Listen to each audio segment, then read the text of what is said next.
Bonjour et bienvenue. Aujourd'hui, on plonge au cœur de l'une des plus grandes crises économiques de notre temps, pour comprendre ce qui s'est vraiment passé en 2008. La crise de 2008. On a tous une petite idée de ce qui s'est passé, non? Les fameux prêts immobiliers risqués, les banques un peu trop gourmandes. Mais et si tout ça, ce n'était que la partie visible de l'iceberg? Et si la vraie raison, c'était un changement bien plus profond de notre économie, un truc qui s'est installé presque sans qu'on s'en rende compte?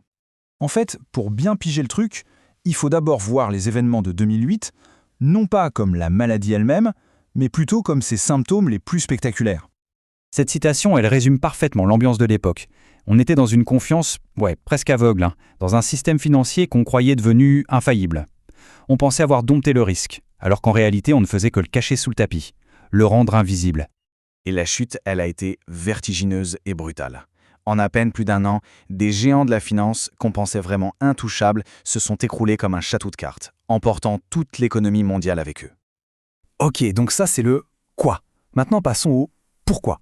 Parce que derrière cette série de faillites spectaculaires, il y a une transformation bien plus discrète mais fondamentale. Ce n'est pas juste une histoire de mauvais prêts, c'est l'histoire d'une mutation profonde du capitalisme lui-même. Et cette fameuse mutation, elle a un nom, c'est la financiarisation. C'est ça, le vrai diagnostic derrière les symptômes qu'on vient de voir. Alors, la financiarisation, qu'est-ce que c'est au juste? Eh bien, pour faire simple, c'est le moment où le centre de gravité de l'économie bascule complètement. On passe d'un monde où on gagne de l'argent en fabriquant des choses, en vendant des services, à un monde où on gagne de l'argent en faisant bouger de l'argent. La finance n'est plus là pour aider l'économie réelle, non, elle devient sa propre raison d'être. Pour que ce soit bien clair, comparons un peu les deux époques. Le capitalisme d'avant, le capitalisme industriel, son but c'était la croissance sur le long terme, investir dans les usines, dans l'emploi, bref, construire des entreprises solides.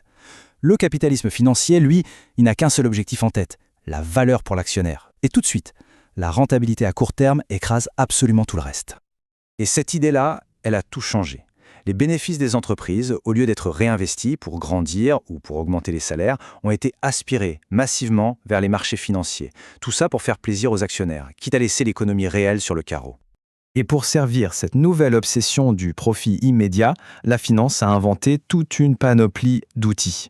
Des outils d'une complexité et d'une puissance assez redoutables. L'un des plus connus, c'est la titrisation. On appelle ça aussi le modèle prêter pour distribuer. Alors comment ça marche? Imaginez, c'est en 4 étapes. D'abord, une banque fait un prêt. Simple. Mais ensuite, au lieu de le garder précieusement, elle s'en débarrasse. Elle le vend et le mélange avec des milliers d'autres prêts pour fabriquer un tout nouveau produit financier. Troisième étape, on découpe ce produit en tranches, des plus sûrs aux plus risqués. Et enfin, on vend ces tranches à des investisseurs aux 4 coins du monde. Hop, le risque est dispersé. Et voilà le cœur du problème. La banque qui a fait le prêt au départ, elle ne porte plus du tout le risque. Si l'emprunteur ne rembourse pas, ce n'est plus son problème. C'est le problème de l'investisseur lointain. La conséquence logique? Eh bien, les critères pour obtenir un prêt s'effondrent. Pourquoi être super pointilleux sur la capacité de quelqu'un à rembourser si de toute façon, le risque ne sera plus chez vous dans quelques semaines? Bon, maintenant, on va raccrocher tous les wagons. On va voir comment cette nouvelle machine financière s'est complètement enrayée et a fait exploser tout le système.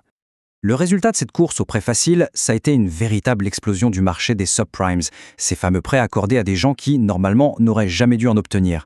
Regardez ce chiffre. En 5 ans à peine, la valeur de ce marché a été multipliée par 7, près de 700 milliards de dollars. C'était une bulle, une croissance complètement folle. Et cette croissance exponentielle, elle est encore plus dingue quand on regarde ce graphique. En seulement 10 ans, le marché de tous ces produits financiers complexes a triplé pour atteindre la somme astronomique de 10 000 milliards de dollars. Pour se donner une idée, c'est presque 70% du PIB américain de l'époque. Énorme. Et puis, le château de cartes s'est écroulé.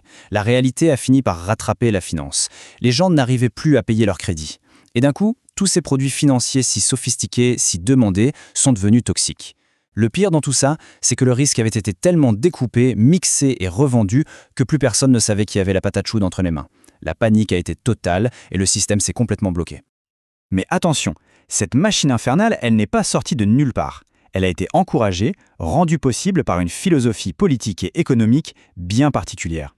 On entend souvent le mot néolibéralisme et on pense tout de suite à moins d'État. Mais en fait, c'est un peu plus subtil. La vraie question, ce n'est pas plus ou moins d'État, c'est quel type d'État. Le projet néolibéral, ce n'est pas de faire disparaître l'État, c'est de le transformer pour qu'il devienne le principal moteur, le principal supporter des logiques de marché, et ce dans tous les aspects de la société.